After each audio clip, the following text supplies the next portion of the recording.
డ్రగ్స్ని నిరోధించేటువంటి క్రమంలో నిన్న కాజా check post దగ్గర చెక్ చేయడం జరిగింది. ఇందులో భాగంగా మరి వీళ్ళ యొక్క తనిఖీలు చేస్తుండగా ఒక స్కార్పియో కారు ఒకటి, అలాగే స్విఫ్ట్ డిజైర్ కారు ఒకటి అనుమానాస్పదంగా రావడంతో వాళ్ళని చెక్ చేసి వాళ్ళని అదుపులో తీసుకుని లోపల తనిఖీ చేయగా సుమారుగా 230 కేజీల గంజాయి ప్యాకెట్ల రూపంలో ఉంది. అలాగే దాంట్లో 5 వ్యక్తులు కూడాను 2 కార్లలో ఉన్నారు. వాళ్ళని అదుపులోకి తీసుకొని జరిగిన విషయాలని కూడా తెలుసుకుంటే వీళ్ళు మనకి కాకినాడ జిల్లా పాయకరావుపేట అంటే మనకి తుని నియర్ బై తుని దగ్గరలో నుంచి వాళ్ళు పర్చేజ్ చేసి తీసుకొని తమిళనాడు రాష్ట్రానికి వెళ్తున్నట్టుగా మనకి సమాచారం వచ్చింది. దాని మీద వాళ్ళందరినీ కూడా అదుపులోకి తీసుకొని ఆ వెహికల్స్ అన్నిటిని కూడా సీజ్ చేసి ఆ మాల్ ఏదైతే 230 కేజీల గాంజా ఉందో దాన్ని కూడా సీజ్ చేసి వారి దగ్గర మరి 34,000 రూపాయల 530 రూపాయలు 34,530 రూపాయల క్యాష్ కూడా ఉంది. దాంతోపాటు ఈ 6 సెల్ ఫోన్లు కూడా సీజ్ చేయడం జరిగింది.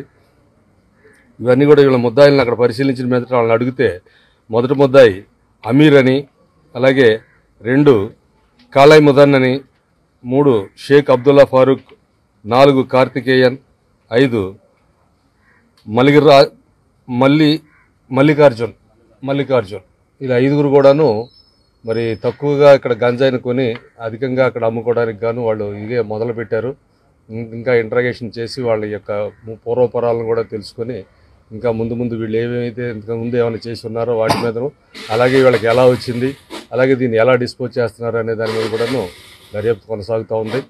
మరి ఏదైతే ఇప్పుడు ఈ జిల్లాలో అక్రమంగా ఏదైతే నార్కాటిక్ డ్రగ్స్ ఉన్నాయో వాటన్నిటి మీద మరి ఆల్మోస్ట్ ఉక్కుపాదం మోపుతున్నట్టుగానే మన అధికారులు ఇచ్చిన ఆదేశాల మేరకు అందరం కూడా పనిచేస్తూ ఉన్నాం.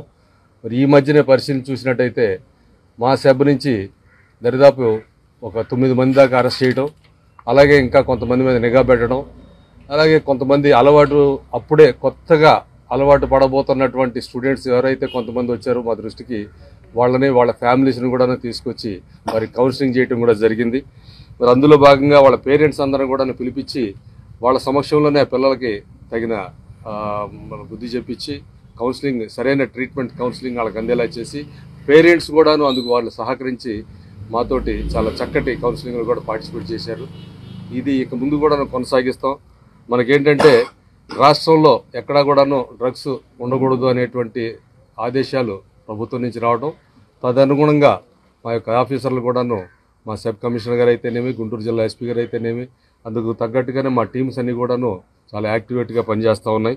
ఇందులో దరిదాపు 30 లక్షల రూపాయల విలువ కలిగినటువంటి ప్రాపర్టీని సీజ్ చేయడం జరిగింది. గంజా అయితేనేమి, 2 కార్లు అయితేనేమి, సెల్ ఫోన్లు అయితేనేమి, వాళ్ళ దగ్గర దొరికిన క్యాష్ అయితేనేమి, ఆల్ టుగెదర్ మొత్తం చూసుకుంటే 30 లక్షల రూపాయల విలువైనటువంటి ప్రాపర్టీని సీజ్ చేయటం.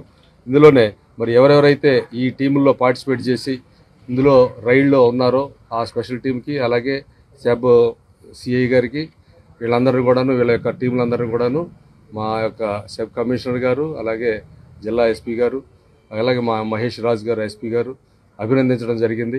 మరి ఈ యొక్క ఏదైతే ఈ రైడ్ ఇంటెన్సిఫైగా ఉందో దీన్ని ఇంకా ముందు గట్టిగా కొనసాగించి డ్రగ్స్ అనేది అంతకుముందు కూడా మెత్ కూడా మన దగ్గర సీజ్ చేయడం జరిగింది. మెథాఫిటామిన్ అనే డ్రగ్ని, అట్లాంటిది కూడా ఇక్కడ ఎక్కడ కూడా లేకుండా చూడాలనేటువంటి సదుద్దేశంతో, దృఢ సంకల్పంతో అందరూ కూడా పనిచేస్తూ ఉన్నాం.